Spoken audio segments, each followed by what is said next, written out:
Hello! Welcome back to my channel home made healthy delights. ఈరోజు నేను చూపించేది butter paneer అండి. రెస్టారెంట్ స్టైల్లో చాలా టేస్టీగా మనం ఇంట్లోనే ఎలా ప్రిపేర్ చేసుకోవాలో చూపించబోతున్నాను. దానికి నేను పెద్ద ఆనియన్ తీసుకున్నాను, అది కట్ చేస్తున్నాను. ఈ బటర్ పన్నీర్కి ఆయిల్ కానీ బటర్ కానీ ఏమీ అవసరం లేదు. లేదా చిన్న 1 స్పూన్ బటర్ కూడా వాడుకొని మీరు కర్రీని ప్రిపేర్ చేసుకోవచ్చు. ఏదైనా కూడా ఒకటే టేస్ట్ వస్తుంది. నేను 2 విధాలుగా కూడా చూపిస్తున్నాను. అయితే మెయిన్ దీనికి గ్రేవీ బేస్ అండి ఇది. జీడిపప్పులు ఊరికనే ఇలా చేత్తో తీసి కొంచెము, దాంతోపాటు గసగసాలు, ఈ రెండిటిని ఒక గంట సేపు అయినా నాననివ్వండి ఫస్ట్. ఆ తర్వాత మనము కర్రీ ప్రిపేర్ చేసుకోవడానికి ప్యాన్ పెట్టుకొని, నేను చూపించాను కదా ఉల్లిపాయలు టొమాటోలు కట్ చేసుకొని అవి నేను వేసేస్తున్నానండి. తర్వాత ఈ కూరకి కారం మాత్రం ఎండుమిరపకాయల నుంచే, కారం కూడా మీరు వేసుకోవచ్చు. నేనైతే ఎండుమిరపకాయలు వేస్తున్నాను. జీలకర్ర, దాంతోపాటు నేను చూపించిన బిర్యానీ మసాలాలన్నీ కూడాను ఈ గ్రేవీకి మనము ఆనియన్తో పాటు వేసేస్తాం.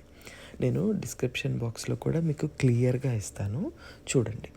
ఇవన్నీ వేసేసిన తర్వాత చక్కగా దీన్ని ఫ్రై చేసుకోవచ్చు. లోలో పెట్టుకొని మూత పెట్టుకుంటే ఆవిరికి అలా అయినా చేసుకోవచ్చు. లేదా ఎవరైనా బటర్ వేసుకోవాలి అని అనుకుంటే నేను చూపించినట్టు 1 టేబుల్ స్పూన్ బటర్ అండి, అది ఆ క్యూబ్ అలా వేసేసుకోవచ్చు.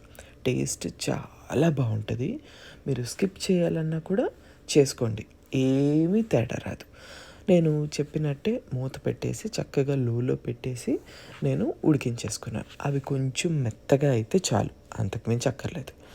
అది చల్లారిపోయిన తర్వాత కొంచెం, నేనైతే ఇది మిక్సీ పట్టేసుకుంటున్నానండి. కొంచెం వేడిగా ఉంది నాకు. అందరూ మాత్రం చల్లారిన తర్వాతే పెట్టుకోండి.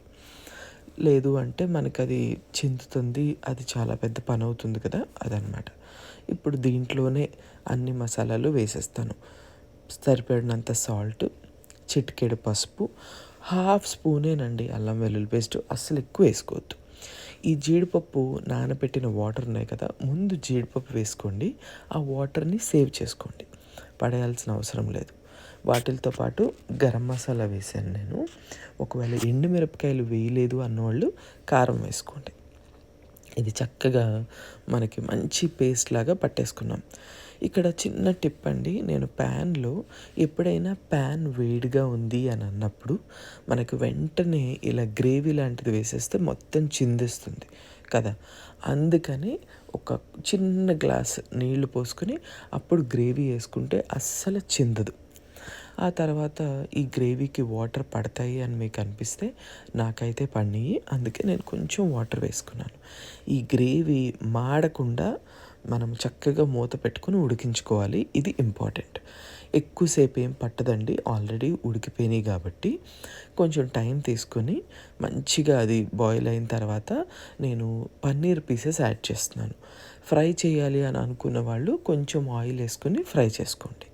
లేదు అంటే ఇలా డైరెక్ట్గా కూడా వేసేయచ్చు. ఇవి మంచిగా దీన్ని ఒక ఉడుకు రానిచ్చి మూత పెట్టేస్తే అన్నీ ఉడికినవి, బేస్ కూడా రెడీ అయిపోయింది కాబట్టి పన్నీర్కి పెద్ద టైం పట్టదు.